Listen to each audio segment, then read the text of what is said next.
Je vous coupe 2 secondes. J'aimerais juste dire que l'histoire que vous allez voir maintenant, dans le scénario de Harpy 2018, elle est censée se passer en 2017. Sauf que dans la réalité, elle a aussi été tournée en 2017.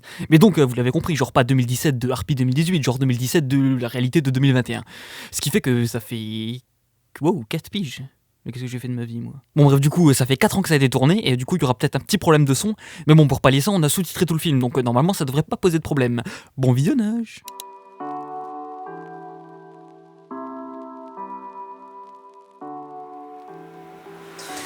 Bonsoir. Bonsoir à tous, ici Caramel Mou, documentaliste pour TV Tout Seul, et je vous retrouve comme tous les jeudis soirs pour ce nouvel épisode des reportages du soir. Cette semaine, nous parlerons cinéma, en posant les objectifs de nos caméras sur la boîte de production Harpy. Autrefois géante du cinéma, elle est aujourd'hui au bord de la faillite et dirigée par un manouche. Nous verrons ensemble comment, un jour seulement après la mort du créateur originel des studios, Monsieur Heinrich von Zimmel, sa fille Mélanie, diplômée d'un BEP esthétique et coiffure, a lancé la production d'un nouveau long-métrage adapté du manuscrit de Voynich. Alors, installez-vous dans vos canapés, prenez des chips et du chichon, et bienvenue dans Birthday, l'envers du 7e art. Générique.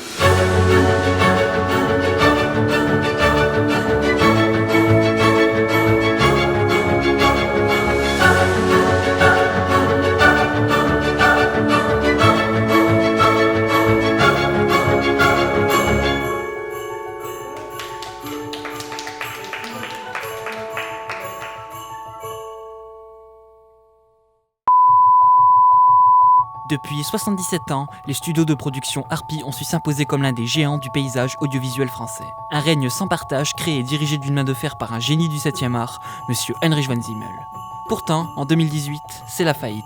Les studios mettent la clé sous la porte, amenant avec eux son lot de licenciements. Mais bien sûr qu'on n'est pas content, c'est normal. Enfin, c'est une décision très dure qui vient de nous tomber dessus ce matin. Enfin, maintenant, c'est toute l'équipe qui se retrouve dans une situation de précarité. Enfin, comment on va faire? Bon, apparemment, il y aurait que le technicien qui aurait réussi à filer son filon, mais on n'est pas encore trop sûr par rapport à ça. Je comprends pas, pourtant on avait fait un bon film, il était bien, des belles images, on avait plein d'espoir, plein de bonnes intentions. Je comprends pas, bon, c'est vrai qu'il y a peut-être un petit problème de son, mais c'est pas ça qui fait qu'un film il est mauvais, n'est-ce pas, non? Moi, je suis dégoûté, quoi. J'ai rien vu venir, quoi. Franchement. On est là, monsieur. Pardon? Comment? Pourtant, depuis leur création en 1942, les studios Harpy enchaînaient les succès au box-office. Depuis leur premier long métrage Bienvenue à nos voisins, les studios Harpy ont récolté en tout plus de 208 nominations, 56 Oscars, 38 Césars, 11 Lascars, 14 Pélicans d'or et 6 médailles de participation au tournoi annuel de foot en salle de Turcoing. Toutes ces récompenses auront rendu son créateur, Heinrich von Zimmel, multimillionnaire. Pourtant, 2016 annonce la fin d'un mythe. Après 77 ans de règne sans partage, la presse annonce la mort de Heinrich von Zimmel. Et c'est ici, au milieu du lac central de la ville, qu'un pêcheur aurait retrouvé un cadavre que l'on a tout de suite pu identifier comme étant le célèbre réalisateur Heinrich von Zimmel. Il serait apparemment mort d'un cancer provoqué par l'impact d'un projectile de 9 mm3. Ses empreintes et ses dents n'ont pour le moment pas été retrouvées. Pourtant, ce matin, le procureur a confirmé que c'est bel et bien son cancer qui serait la cause du décès. Au lendemain même de son décès, sa fille Mélanie vient d'annoncer la mise en chantier d'un nouveau long-métrage. Son objectif est clair, rassurer les investisseurs et les partenaires du studio. Alors bonjour, moi c'est Mélanie, je suis la fille de mon père Heinrich von Zimmel. Cette année, j'ai été diplômée d'un BEP esthétique et coiffure et depuis hier, je dirige la boîte de prod de mon père. Paix à son âme. Il paraît que vous avez déjà lancé la production d'un nouveau film. N'est-ce pas un peu rapide? C'est vrai que c'est peut-être un peu rapide, mais on m'a dit de rassurer les investisseurs.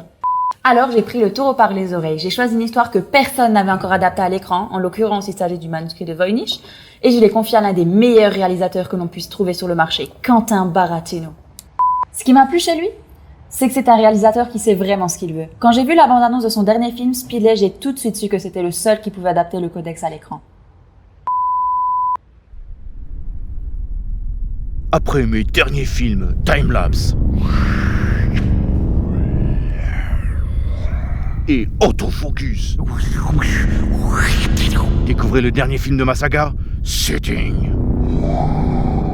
Écrit et réalisé par Quentin Baratino. Réalisateur dispo pour projet. Du pur génie. 6h37 de slow motion, de tout, mais surtout de rien.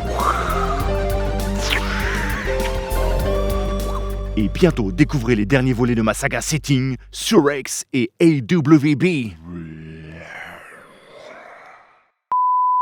Alors quand on m'a présenté le projet, j'ai tout de suite dit, je vais y réfléchir. Vous savez, c'est comme une récompense pour moi de travailler C'est comme une récompense de pouvoir travailler pour Harpy.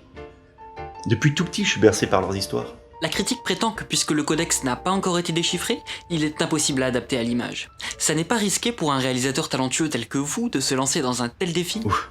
Vous savez, c'est pas qu'une question de lecture, c'est une question de vibration. Après avoir téléchargé le PDF du codex sur internet, et après un bon café Élysergé diméthylaminé, le PDF m'a murmuré au cerveau chaque page, chaque ligne, chaque mot, chaque émotion du scénario. Et donc, alors, ça va parler de quoi? Bah, je sais pas encore, j'ai 3 mois pour écrire le scénario et la pré-prod, mais ça va sûrement parler d'une comédie musicale. On a donc donné au réalisateur 3 mois pour terminer le scénario du film. Aux dernières nouvelles, Quentin m'a dit que ce serait un film d'aventure. J'ai hâte de voir ça. Alors, voici le scénario. Comme vous pouvez le constater, il se divise en 3 grosses parties, qui est évidemment une allégorie de la Trinité, telle que nous l'explique Alexandre Dumas en 1844 dans son célèbre roman Les 4 moustiquaires. Hey Quentin, je viens juste de faire caca, j'ai eu un petit accident de parcours là. Du coup, t'avais plus de papier, j'ai dû improviser un tout petit peu. T'aurais pas genre juste des lingettes ou quelque chose? Soir. Lucien Bramard, chanté.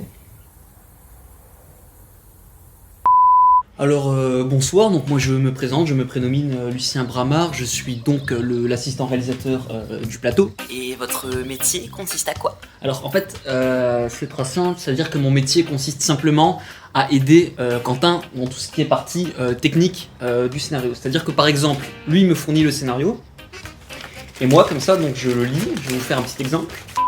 Comme ici, nuit devant la TV, donc c'est-à-dire que moi je vois cette partie du scénario, et après j'ai plus qu'à noter donc ici ce que j'ai à faire, c'est-à-dire que nuit devant la TV, je sais donc qu'il y aura besoin d'une nuit, je sais qu'il y aura besoin d'une télé ou d'une télévision, et je sais qu'il y aura besoin d'être devant cette télé. Donc là, voilà, moi je peux écrire tout ça, envoyer tout ça au technicien pour pouvoir faire les devis et tout ça quoi. C'est vrai qu'il m'arrive pas... Enfin, je veux dire, je ne m'occupe pas que de la technique dans le sens où, par exemple, c'est moi qui ai trouvé l'acteur. Ça date d'il y a une semaine d'ailleurs, c'est tout récent.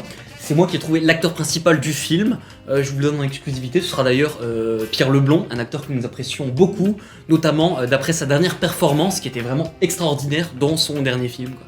La bande-annonce. Oui, voilà, juste dans la bande-annonce, évidemment. Monsieur Leblond, Oui. vous avez été approché par Quentin Baratino pour tenir le rôle principal de son dernier film. Vos impressions?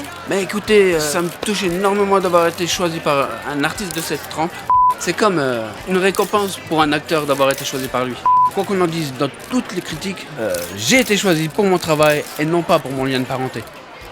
Le tournage commence dans une semaine. Pas trop stressé par les répétitions? Écoutez, vous me croyez ou pas, je n'ai pas encore commencé à répéter pour le rôle. J'ai pas encore eu le scénario, c'est tout.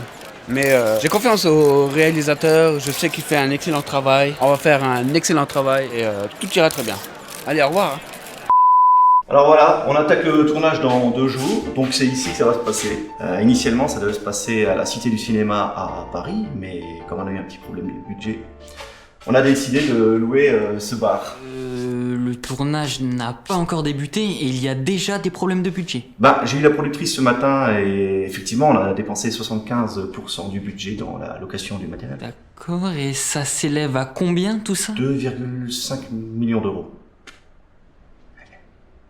Alors oui, c'est vrai qu'on a beaucoup dépensé avant le tournage, mais c'est le technicien qui m'a présenté le devis et comme je n'y connais pas grand-chose, j'ai préféré lui faire confiance. Après tout, c'est lui le pro. Bonsoir. Bonjour, ouais. Vous êtes le technicien du film, c'est ça? Technicien, ouais. Et votre nom, c'est? Y'a pas de nom, moi c'est technicien.bar. Et de 2, je vais conviser sur le footé. Hein. Si jamais je vois pas que c'est pas footé, je te retrouve. J'ai ton nom, j'ai le bras long, fais attention. Alors, il est 20h! Fallait par là! Ouais, c'est bon, 2 secondes, vous voulez pas que je suis occupé avec ma femme là. Bon, écoutez, faites vite, hein, moi j'ai pas que ça à faire, y'a mon gars qui m'appelle là, je suis en plein tournage, donc faites bref là. 2,5 millions d'euros, n'est-ce pas un peu exagéré pour un court-métrage? De quoi? 2 millions d'euros? Eh, la location de caméra, je crois que ça coûte combien? Mais t'es un rigolo toi? les lumières, bleu, blanc, violet, les câbles XLR, les câbles pour les caméras, les câbles de ci, les câbles de ça coûte de l'argent. On peut avoir les devis ou les reçus de la location? Non, mais je te dis, mais attends, mais t'es complètement fou, tu veux encore un reçu encore, mais tu veux quoi encore? Je te prête le matos, ton cogné? Mais t'es fou, toi, y'a pas de devis. On t'a dit fallait pas loin. C'est Bon, c'est bon là, maintenant que je suis occupé, bon, c'est quoi, on va couper bref, stop. Et comme je vous ai dit, visage flouté, hein, sinon je vous retrouve. Attention. Alors en fait, le technicien m'a appelé et m'a expliqué qu'il travaillait secrètement avec mon père. C'est d'ailleurs pour ça que personne ici ne l'a jamais vu. Mais il m'a assuré qu'il s'y connaissait niveau gestion du budget. Je leur ai donc confié à lui et Lily carte blanche sur tout l'aspect financier du tournage. Je leur fais confiance. À suivre dans la prochaine partie de Birthday, l'envers du 7e art. Café? Pierre, tu es prêt? Ah non, moi je rentre chez moi, c'est bon. Putain d'élément, on a besoin de toi, vous comme manquez toi dans tous de l'équipe. professionnalisme.